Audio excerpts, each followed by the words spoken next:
Всем привет! С вами Валерия. Добро пожаловать в мой волшебный творческий мир. Сегодня я покажу вам, как делаю снежную пасту для своих работ. Такую пасту я применяю уже многие годы, она себя очень хорошо зарекомендовала. А также мы будем делать елочную игрушку фонарик в технике джутовая филигрань. Для изготовления пасты понадобится манная крупа, белая акриловая краска, акриловый лак и пастообразная белая шпаклевка. Для создания фонарика нам понадобится шпагат, ножницы, лист бумаги, ручка, файл, полимерный клей, небольшой мягкий тюбик с узким колпачком, деревянные шпажки или зубочистки, а также по желанию можно добавить стразы.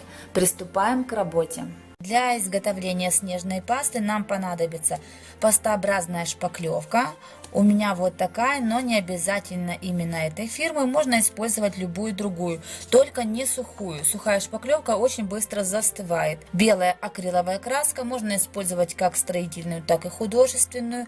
Немного манки и акриловый лак. У меня акриловый лак обычный строительный. Точной пропорции нету, это все делается на глаз. В манку добавляем немного шпаклевки, выливаем капельку краски и также добавляем акриловый лак.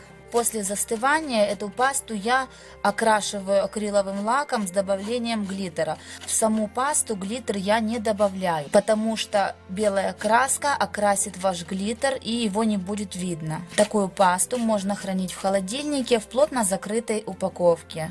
Можно использовать и сухую шпаклевку, но это не для длительного хранения. Если вы хотите хранить длительно, то обязательно используйте именно пастообразную шпаклевку. Она не так быстро застывает. Наша снежная паста готова, ее можно наносить на изделие. Для примера и вдохновения я покажу вам несколько своих работ с применением такой пасты. Некоторым из этих работ уже 4-5 лет. За эти годы с пастой абсолютно ничего не произошло, она полностью сохранила свой эффект. Так что подобную пасту можно смело использовать в своих работах.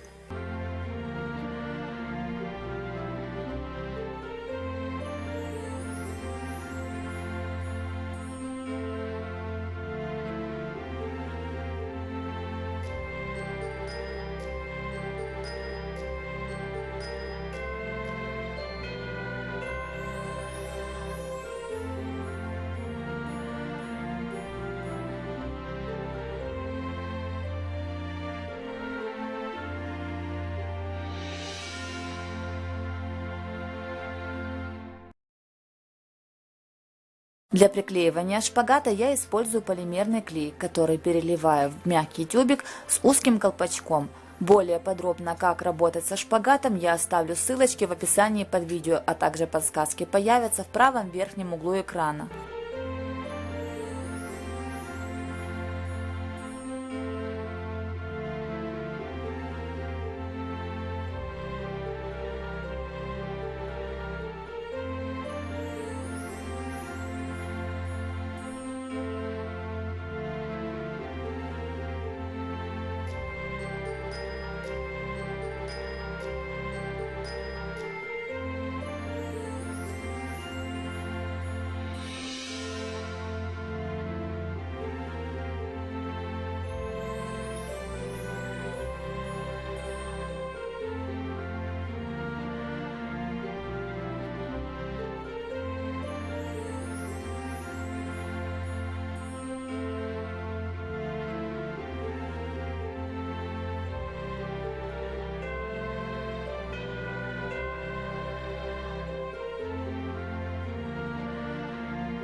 Пухливые пленки я поотрезала маникюрными ножницами. Также их можно убрать при помощи нагретого на огне шила или прибором для выжигания по дереву, если у вас такой есть. Для создания одной игрушки понадобится 4 прямоугольные и 4 треугольные детали. Нижнюю деталь можно продублировать, чтобы не было видно клея. Тем самым мы укрепляем основу.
Шпагат для работы вы можете взять уже отбеленный или окрасить его в любой необходимый вам цвет. Наносим на поверхность фонаря нашу самодельную пасту. Это тоже не обязательно и только по вашему желанию.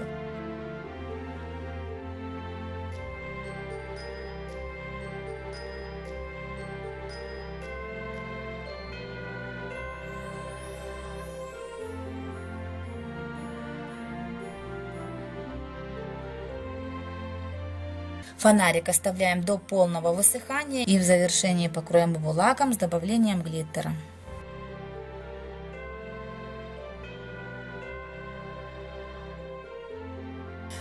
Работу можно сделать любого размера по вашему желанию, можно сделать побольше. Такие фонарики будут красиво смотреться в качестве фотодекора. Так как это все-таки у нас елочная игрушка, я решила приклеить бантик.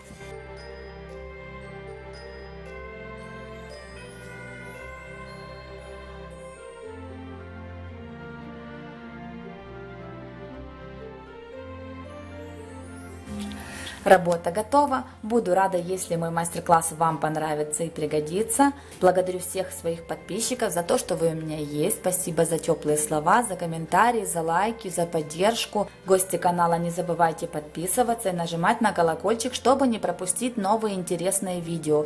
Желаю всем вам волшебного новогоднего настроения. Пусть сбываются все ваши самые добрые мечты и желания. Вдохновляйтесь, фантазируйте, творите. До новых встреч!